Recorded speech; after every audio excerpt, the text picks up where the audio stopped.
Parashat Shelach, Aliyah Rishon. Borei Olam comes to Moshe Rabbeinu and says, if you want, go ahead and send spies and let them scour the land and bring back a report to Bnei Israel. One person from every tribe should go.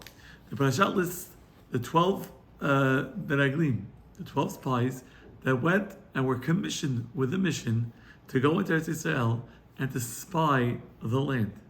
And the Parashat names them in detail. Moshe Rabbeinu comes to them and says, listen, I want you to go from the south. Rashi explains why the south. What was the reason to go from the south? Rashi writes that generally, when showing merchandise, you show the inferior quality first, and only at that point you show the better stuff. And that way, it's more valuable in the eyes of the customer. So therefore, Moshe Rabbeinu decided they should go from the south, where it's really inferior quality land. And as they continued north, they would see how virtuous the land is. Moshe Rabbeinu charged them to go check out the city. Are they fortified? The people, are they strong? The wealth of the land, is it fatty? Is it prosperous? And to come back with perot mipri haaretz. They should come back with the actual fruits of the land. And it says there, Vayamim yemeh bikurei anavim. This is the time that the grapes started ripening. And it was a time, in fact, to collect those grapes. There's an interesting Gemara Masechet Sotah, Taflam B'Dalet Amud Bet. And the Gemara writes that the names listed in the parasha were not the actual names of the spies.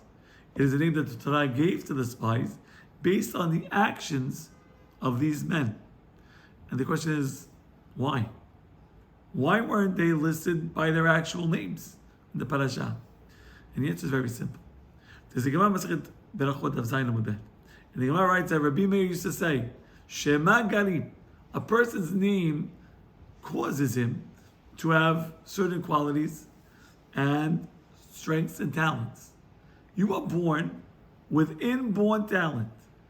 However, the name that your father gives you is one thing, and the name that you give yourself is another thing.